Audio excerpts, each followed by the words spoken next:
Yeah, thanks for having me on. And I've been doing this a long time. So if I make any references that date myself, sorry in advance. What I'm going to talk about today, I know AI is such a buzzword, and so many people have probably talked about it on various podcasts here. But for those of you that are in the audience that are in the business of real estate, that whether you are looking for deals to buy, whether you're underwriting them, whether you own them and are managing them, whether you're some sort of advisor, a broker, a property manager, or a title agent or attorney, you're likely trying to figure out how to leverage AI to make yourself more efficient at your job and therefore finding more profit in a real estate deal. And so what I wanted to do is spend the next 10 or 12 minutes saying, how would you get value from AI right now? And this is regardless of any technology stack that you use, does not have to be our platform. It could be anything that you leverage today. This is going to be generic advice on using AI to enhance real estate due diligence, ownership, management, capital raising, etc. So where does the problem usually start? It's usually a very innocent question about whether you're an investor or a manager, something innocent about your portfolio. And because I'm a Dallas guy, I always use the Dallas question. What's the average occupancy of my properties in Dallas, and how does it compare to this time last year?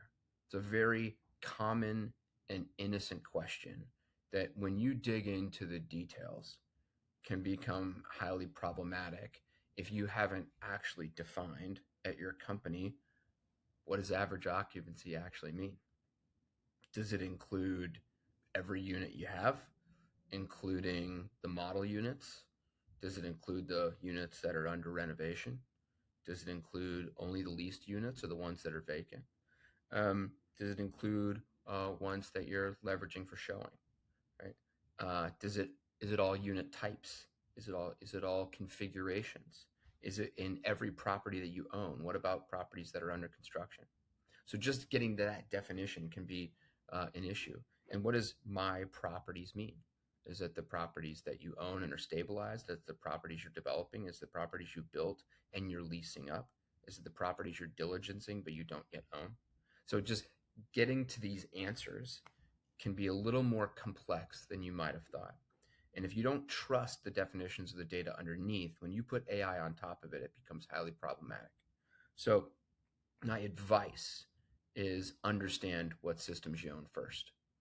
And then you might realize within your company that everybody working in different systems it keys the data for the same property in a different way.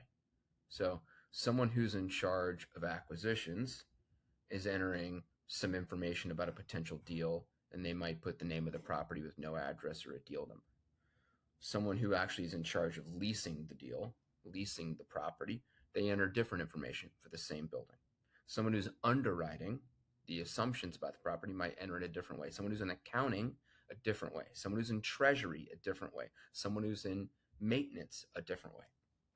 So, as you can imagine, this complexity builds upon itself if these teams and these systems don't talk to each other. And we're not naive. I've been in real estate for 21 years. I understand that, you're not going to force people to change the way they run their business and the way they run their department. You need to adhere and adapt to their current process. So, how have we found in our lives to solve this problem? So, number one, you figure out, right, what the name of the property is, what the address of the property is, who owns the property, and figure out that hierarchy, right? First, understand that there are parcels, and on the parcels, there are buildings, and on the buildings, there are ownership entities, and get comfortable with that hierarchy and where it sits.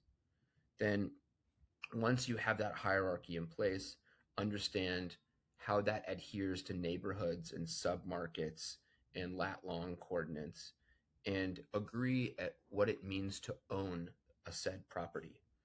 Is it the name of a corporate owner? Is it a shell LLC? Is it a set of units or suites? Is it multiple sub parcels put together into a campus? Get comfortable with that structure. And then Understand what other data you need to have when you report out to your investors. Do you need to have similar comps for sales of buildings that have been sold nearby? Do you need to understand what other suites are being leased for in buildings that are nearby? Do you need to understand demographic trends or foot traffic information? Do you need tax assessed values? Do you need to know anything that auditors or regulators are going to require? So all of that information should be sitting, right, in one single stored database so that you could report at any level, any time, because when putting together a report and having wrong data, you can fix that manually. But when you put AI on top of it, it becomes existentially more risky because AI is going to tell you what you should buy and sell, how much you should charge to rent, which work order you should go after first. And when AI is recommending or maybe even executing an action, bad data is exponentially worse, right? So, what's one use case you could use after you've combined data and you're putting AI on top? This